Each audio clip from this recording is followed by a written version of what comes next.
লেগে গেছে ঠান্ডা, গলার অবস্থা খুবই খারাপ, তার জন্য আগেই ক্ষমা চেয়ে নিচ্ছি, একটু অ্যাডজাস্ট করে নিও।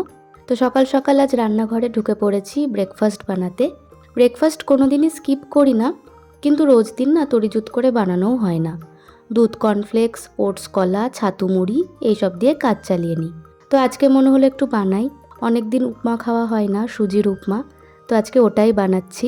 আর আমার হাতের উপমা মানে তাতে থাকবে ভরে ভরে ভেজিটেবলস, গাজর, ক্যাপসিকাম, বিনস, আলু, টমেটো, পেঁয়াজ, আদা কুচি, লঙ্কা কুচি সব দিয়েছি।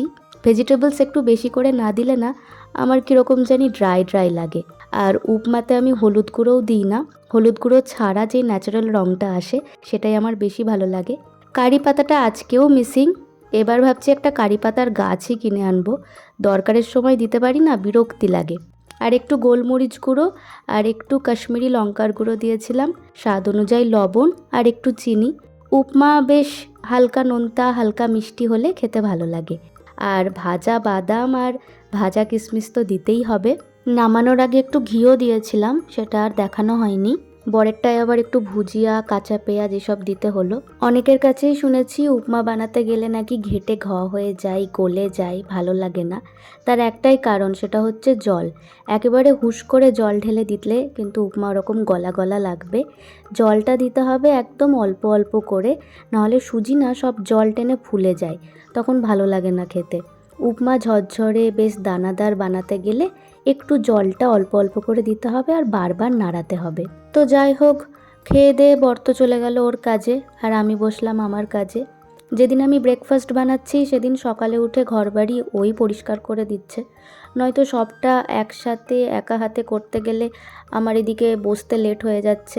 আমি যেদিন যেদিন ডিপ ক্লিন করছি কোনো কিছু, সেদিন পুরোটাই একাই করছি। এভাবেই রোজের কাজ আমরা ভাগাভাগি করে নিয়েছি। আর ঠান্ডা লেগে আছে, কপালের ঠিক দুটো সাইড যেন ফেটে যাচ্ছে ব্যথায়। ওষুধ তো খাচ্ছি, এবার দেখি কবে ঠিক হই।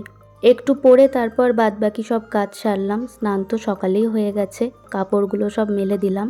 এদিকে ভাতটাও হয়ে গেছে, ফ্যান ঝরাতে দিয়েছি। তারপর বর ঢুকলো দুপুর দুপুর করে, খেতে দিয়ে দিলাম। দুপুরের আজকে সিম্পল মেনু, উচ্ছে করলা ভাজা আর ঝিঙে দিয়ে মাছের পাতলা একটা ঝোল। এই উচ্ছে করলা ভাজাটা আমার খুবই ফেভারিট। তোমাদের কার কার বাড়িতে এটা হয় কমেন্টে জানিও। উচ্ছে আলু ভাজা তো ভীষণ কমন, কিন্তু এই উচ্ছে মিষ্টি কুমড়ো ভাজাটাও দারুণ লাগে। আর গরমকালে ঝিঙের ঝোলের তো কোনো তুলনাই হয় না, পেটের জন্য ভীষণ শান্তির একটা খাবার। তো চলো, আজকের মতো ভিডিওটা এখানেই শেষ করছি। সকলে খুব ভালো থেকো, সুস্থ থেকো, টাটা।